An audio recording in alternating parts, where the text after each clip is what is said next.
Rukmini first look যখন বেরোয় তখন থেকে একটা কন্ট্রোভার্সি তৈরি হয় তোমার লুকটা নিয়ে, কি বলবে সেটা নিয়ে? তুমি তখনও কোনো কিছু বলোনি?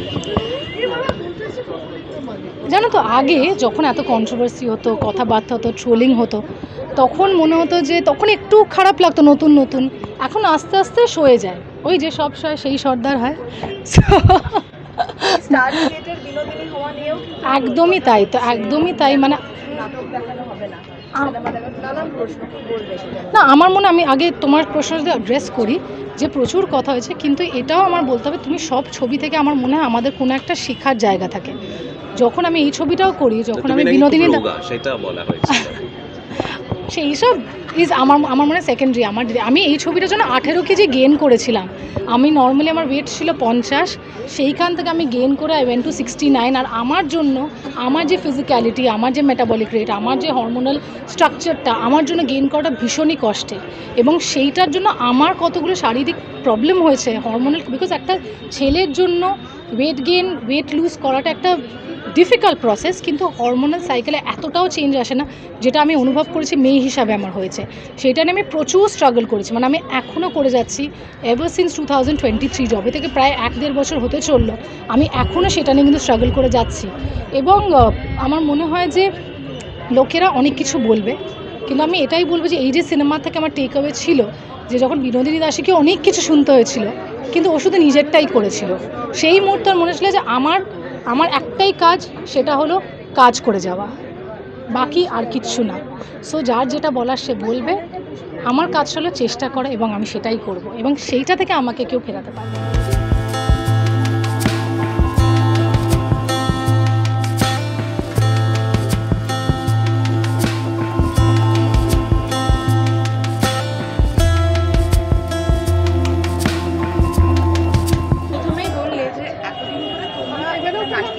সিনেমা করার জন্য এতটা লড়াই লড়েছে। যদি আমরা পাশাপাশি দেখি, যে পাশাপাশি বলো সাউথ ইন্ডিয়ান ফিল্ম ইন্ডাস্ট্রি বলো বা মুম্বাই বলো, আমরা কুইনের মতন সিনেমা পেয়েছি, সিরিজ পেয়েছি, যেখানে একদম উইমেন সেন্ট্রিক ক্যারেক্টারগুলোকে এত প্রাধান্য দিচ্ছে এবং সেরকম পরপর হয়ে যাচ্ছে।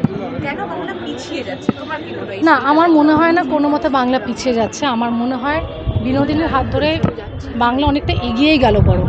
কারণ তুমি যেই অন্য ভাষার ছবির উদাহরণগুলো দিলে, সেইগুলো কিন্তু যদি তুমি দেখো, ধরো আমি নাম নিয়ে বলছি, যদি তুমি শাহরুখ খান, সলমান খান, এদের বিগ বাজেটের ছবি দেখো, আজকে সেই বাজেটে কিন্তু কোনো অন্য ভাষার ছবির নারী কেন্দ্রিক ছবি কিন্তু সেই বাজেটে হয় না। ওই কম্প্যারিজনে কিন্তু যেই বাজেটে ওদের ওখানকার উইমেন সেন্ট্রিক ফিল্ম হয়, আমাদেরও কিন্তু সেই রেশিও হিসাবে আমাদের সেই বাজেটেই হয়। কিন্তু এই প্রথমবার ছিল যে একটা সেই লেভেলে, মানে একজন হিরো যেই লেভেলে একটা সিনেমার বাজেট হয়, সেই লেভেলে একটা হিরোইনের সিনেমার বাজেট, যেটা বম্বেতে বা সাউথেও কিন্তু হয় না, ওখানে কম্প্রোমাইজ করেই বানানো। একটা কুইনের যে বাজেট, সেটা আমাদের হয়তো, যদি আমি ভুল না বলি, পারমিতা একদিনেরও সেই রেশিওতে হয়তো হতে পারে। কিন্তু যখন বিনোদিনী হয়েছে, বিনোদিনীর বাজেট ইজ ইকুইভ্যালেন্ট টু, যদি আমি বলি যে জিৎ স্যার, বুম্বা দা, দেব, ওদের যে বিগ বাজেট সিনেমা হয়, সেই রকম লেভেলে একটা বাজেটের ছবি, তো সেটা তো করা হয়েছে। আজকে পদ্মাবত কিন্তু জওয়ানের বাজেটে হয় না, আমি যেভাবে বলছি, বা পুষ্পা 2 এর বাজেটে কিন্তু আজকে যদি আমি দেখি সেই হিসাবে কিন্তু একটা পদ্মাবত বা একটা কুইন হয় না কিন্তু পুষ্পা 2 এর বাজেটে। তো সেইটাই সব কিছুতে। তো ওদের যারা সুপারস্টার হিরো, তাদের বাজেটে কিন্তু সুপারস্টার হিরোইনের কিন্তু সিনেমাগুলো হয় না, হয় ছবি কিন্তু তার থেকে কম। আমাদের এখানে সেটাই, কিন্তু সেই দিক থেকে বাংলা পিছিয়ে নেই। বাংলা বরঞ্চ অনেক বেশি নারীদেরকে এগিয়ে রেখে প্রচুর সিনেমা করে, নারীদেরকে বরঞ্চ অনেক স্ট্রং। যদি আমি নিজের কথা বলি, আজন আমি টেক্কাও করেছি, আজন কবির করেছি, ককপিট করেছি, কত স্ট্রং রোলস। আজকে আমাদের এখানে প্রচুর নারীদেরকে নিয়ে ছবি হয়, হ্যাঁ, কিন্তু বাজেট। যখন আমি বিনোদিনী নিয়ে এত কেন আমাদের টানা পড়ান, 5 বছর একটা স্ট্রাগল, কারণ একজন হিরো যেই বাজেটে ছবি করে, সেই বাজেটে একটা হিরোইনকে দিতে সবাই ভয় পায়, যে সেইটা আমাদের কিভাবে রিকভার হবে কি না হবে, সেটা কেউ দেখতে আসবে না। সেইটা ছিল সব থেকে বড় লড়াই। থেকে ধরা যায় যে প্রত্যেকটা জায়গায় তোমার লুকসটাই প্রথমে তোমাকে ডিফারেন্ট করে দিচ্ছে, তো you are choosing your character in that way. জানো, আমি না ওরকমভাবে কনসিয়াসলি চরিত্রগুলোকে কিন্তু আমি চুজ করি না। আমার কোথাও না কোথাও মনে হয় যে এটা চরিত্রগুলোই আমাকে চুজ করে, বা ভগবানই আমার যা লিখে দেয়। কিন্তু হ্যাঁ, আমার যদি গল্প ভাল লাগে, আমার যদি চরিত্র ভাল লাগে, তখন আমি সেটা করি। এটাও ঠিক যে হয়তো আমি অদ্ভুত কিছু একটাই করতে সবসময় পছন্দ করি। সত্যি হয়তো সাবকনশিয়াসলি হয়তো আমি ভীষণ সারাদিন তো খুব মনোযোগ দিয়ে ভাবি না যে আমাকে না এরকম একটা পাথ ব্রেকিং ক্যারেক্টার করতে হবে, বা আমাকে হয়তো এরকম একটা লুকে আসতে হবে, একবার ন্যাড়া হতে হবে, একবার ছোটো চুল হতে হবে, এখানে আমার কোমরের নিচ অবধি চুল। সো এই সব কিছু মানে যদি আমি সে অর্থে বলি 2024 থেকে আমার শুরুই হলো বুমারাং নিয়ে, যেটা একদম ভবিষ্যৎ নিয়ে একটা ছবি, একটা রোবট। তারপরে একদমই ভূতকালের যদি একটা ছবি বলি সেটা টেক্কা, যেটা আমি মায়া চরিত্র করেছি। এবার একদমই মানে বর্তমানের ছবি। তারপর যদি আমি ভূতকালের কথা বলি সেটা হলো বিনোদিনী। একদমই তো আমি এগুলো সাবকনশিয়াসলি হয়তো ভাবছি যে এরম চরিত্র করি, বা হয়তো এটাই ভাবছি যেগুলো হয়তো আমি নারী হিসাবে দেখতে চাইবো সেই চরিত্রগুলোই আমি করছি। তো কোনোদিনও ভাবিনি যে আমি পর্দার বিনোদিনী হয়ে উঠব, কিন্তু এটা হয়ে গেল যখন আমার কাছে এলো। আমি পড়লাম, শুনলাম, ভালো লাগলো, প্রচণ্ডভাবে মুভড হলাম। এটাও ভেবেছিলাম যে কোথাও না কোথাও তাকে তার জায়গাটা, তার যোগ্য সম্মানটাও ফিরিয়ে দিতে হবে। আমার মনে হয় যে মানুষ হিসাবে না আমরা সবসময় খুব স্বার্থপর হয়ে উঠি। শুধু আমরা নিজেরটুকুই ভাবি যে আমি এটার থেকে কতটা বেনিফিট পেলাম, আমি 2 টাকা দিয়ে কিভাবে আমি 5 টাকা ফেরত নেব, এই জিনিসটা আমি হয়তো এখনও সেইভাবে ভাবতে শিখিনি। সেই জন্য তুমি কি এক দুয়া আর সিজন গ্রিটিংস দেখেছিলে? হ্যাঁ, তার জন্য কি মুভড হয়েছিলে আর কি? না, আমাকে যখন অ্যাকচুয়ালি আমি সিনেমা দেখার আগে আমার রামের লেখা বই পড়েছিলাম, এবং আমি প্রচণ্ড বই পড়ে কাঁদি। আমি সিনেমা দেখে কিন্তু অদ্ভুতভাবে কাঁদি না, খুব কম, মানে খুব রেয়ার। কিন্তু আমি বই পড়লে, কারণ আমি বই পড়তে খুব পছন্দ করি। আমি ওর কয়েকটা বই পড়েছিলাম যেখানে গল্প, আমি কাঁদতে কাঁদতে ফোন করেছিলাম। কিন্তু বিনোদিনীর গল্পটা যখন আমার কাছে নিয়ে আসে, প্রথমে তো আমি শক ছিলাম যখন আমায় বললো যে তোমাকে আমি আমার বিনোদিনী হিসাবে দেখছি। আমিও জিজ্ঞেস করলাম যে কীভাবে, কী ভাবছো তুমি? তখন আমাকে একটা নাম বলে, এবং মুভড হওয়ার কারণটাই ছিল যে এই অন্যায়টা, এই অপরাধটা। পুরো গল্পটাই ঠিক ছিল যে ঠিক আছে, একজন নারী, সে 12 বছর বয়স থেকে স্টেজে আসে, বিশাল বড় সুপারস্টার হয়ে যায়। মানে তখনকার কারণে ওনাকে বলতেন যে queen of the native stage, মানে রঙ্গমঞ্চের সম্রাজ্ঞী যাকে বলে সেটা। কিন্তু তারপরে তার সাথে এত বড় অন্যায় যে তাকে বললে যে তোমার জন্য একটা এস্টাবলিশমেন্টের কারণে তাকে নিজেকে একদম মানে দান করে দেওয়ার মতো একটা কাজ করতে হলো, এবং তাকে বলা হলো যে বি থিয়েটার নাম রাখবো। কিন্তু লাস্টে সেই পুরুষরাই মিলে বলে যে না, কিন্তু তোমার যেখান থেকে তুমি জন্মেছো, তুমি যে এই কর্ম করো, সেইটার কারণে তাকে একদমই বঞ্চিত করে দেওয়া, সেটা একটা বিশাল বড় অপরাধ। সেটা যদি আমার সঙ্গে হতো আমি কী করতাম? এবং আমার মনে হয় যে আমরা আজকে যে ফেমিনিজম নিয়ে কথা বলি, ফেমিনিজম মানে এটা না যে আমরা সারাক্ষণ পুরুষদেরকে খারাপ বলছি। আমরা বলছি যে আমরা পুরুষদের সঙ্গে পা মিলিয়ে, যেটা আমাদের সবার যোগ্য সম্মান, যেটা আমার যোগ্য জায়গা, সেই যোগ্য জায়গাটা আমায় দাও। আজকে যদি কোনো পোস্টারে মনে হয় যে এই হিরোইনের সোলো একটা মুখ থাকা দরকার, তাহলে থাকবে, বা হিরোর পাশে একটা মুখ থাকবে, একটা ম্যাগাজিন কাভারে তাকে রাখতে হবে তো রাখতে হবে, যদি সে সেই যোগ্য জায়গাটা ডিজার্ভ করে। সেইগুলো নিয়ে তো সব কিছু, একটা অফিসে, কাজে, সব জায়গায়। আজকে তো আমার সামনে মিডিয়া যারা দাঁড়িয়ে আছে, আমি তো কতগুলো মেয়েদেরকে দেখি, তারাও তো তোমাদের মতোই লড়ে প্রথমে এসে ইন্টারভিউটা নিতে আসছে। তো সেটা তার যোগ্য জায়গা, তো কেন হবে না? সেইভাবেই বিনোদিনী দাসী গল্পটা শুনে আমি ভেবেছিলাম যে স্টার থিয়েটারটা একটা অপরাধ, এটা কেন বি থিয়েটার হতে পারে না? সো আমি প্রতিদিন বলতাম রামকে, রাম এটা চেঞ্জ হবে না, এটা চেঞ্জ হবে না। এবং আমি জানতাম যে আজ থেকে আমাদের প্রমোশন শুরু হবে, এবং আমি কোথাও না কোথাও এটা মেনে নিতে পারছিলাম না।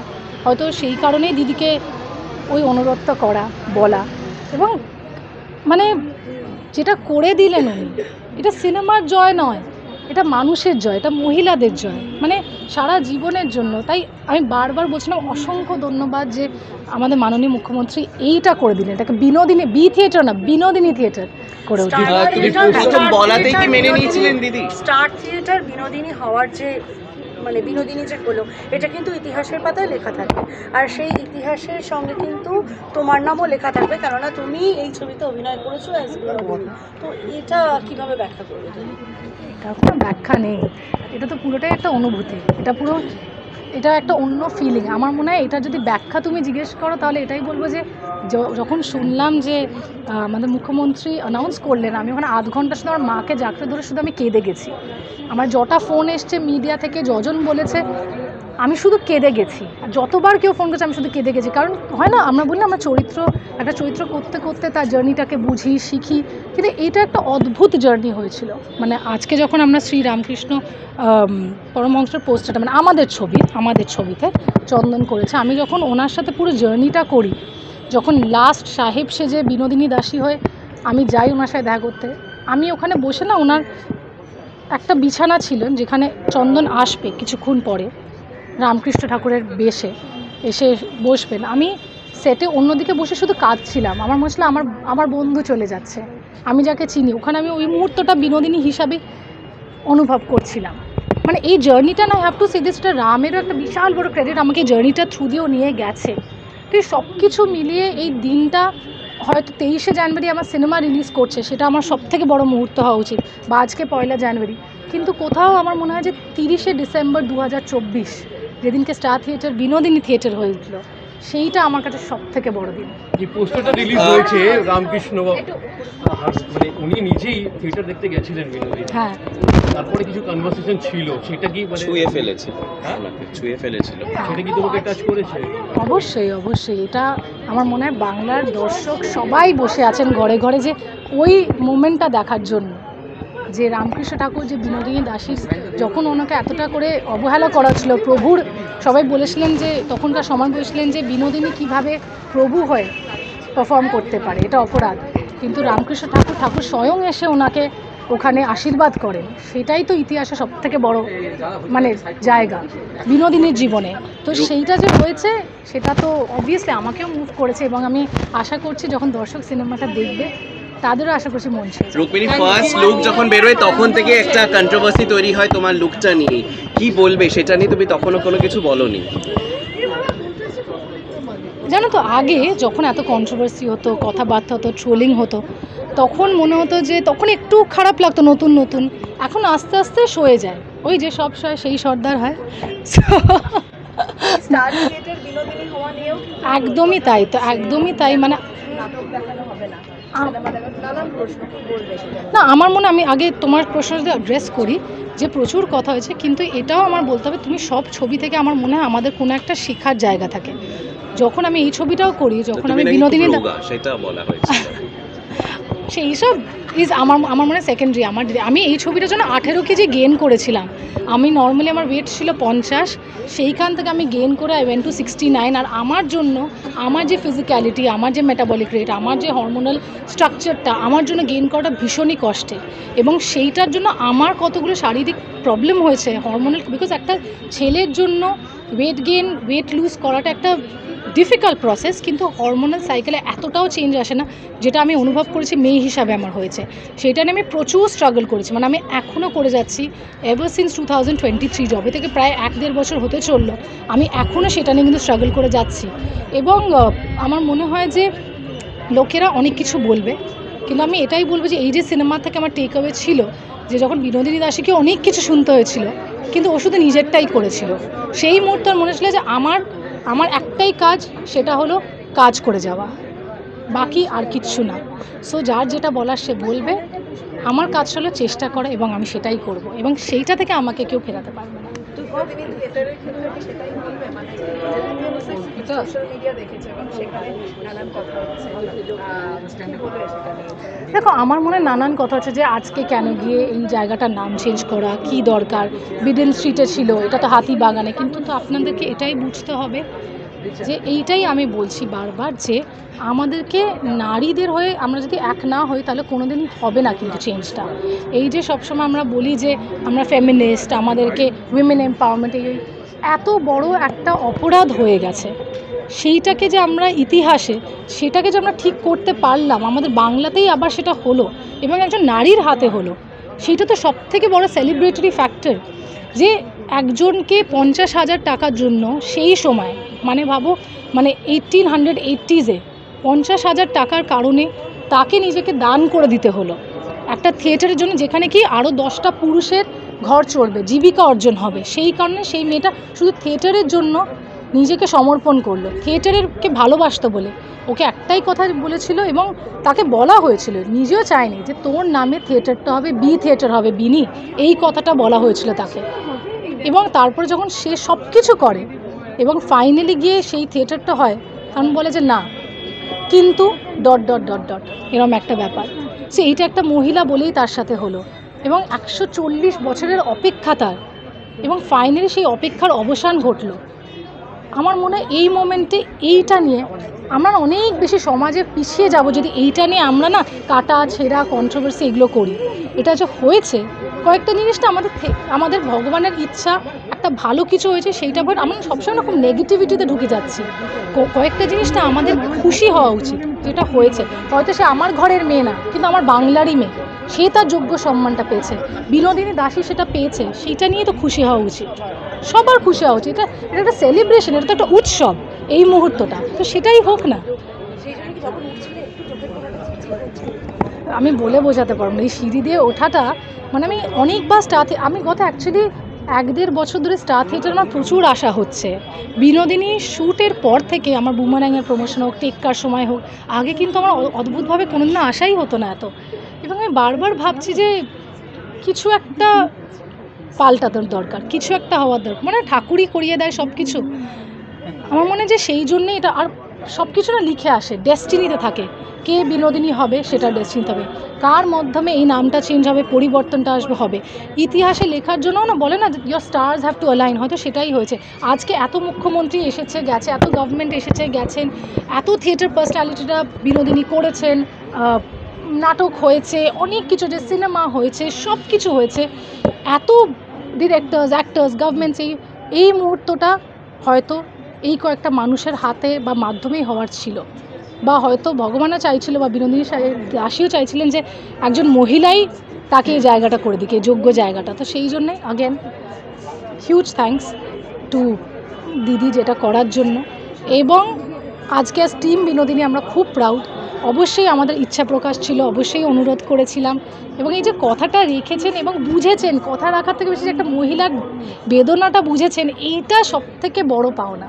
যে বুঝেছেন না, একটা তো ভুল হয়েছে, একটা মেয়ের সাথেই ভুলটা হয়েছে, ওটাকে ঠিক যদি হাতে আয়ত্তের মধ্যে থাকে ঠিক করি না। এবং উনি 48 ঘন্টার মধ্যে করে দিয়েছিলেন, আমি এটা কোনোদিনও ভুলতে পারবো না। আমাকে মানে এটা বলার মতো না। আর যখন এসে দেখলাম যে বিনোদিনী থিয়েটারের বোর্ডটার সঙ্গে সঙ্গে এমনকি বুকমাই শোতে চেঞ্জ হয়ে গেছে, Binodini theatre in bracket star theatre, I was celebrating. আমার নিউ ইয়ারে এর থেকে বড় সেলিব্রেশন কিছু ছিলই না।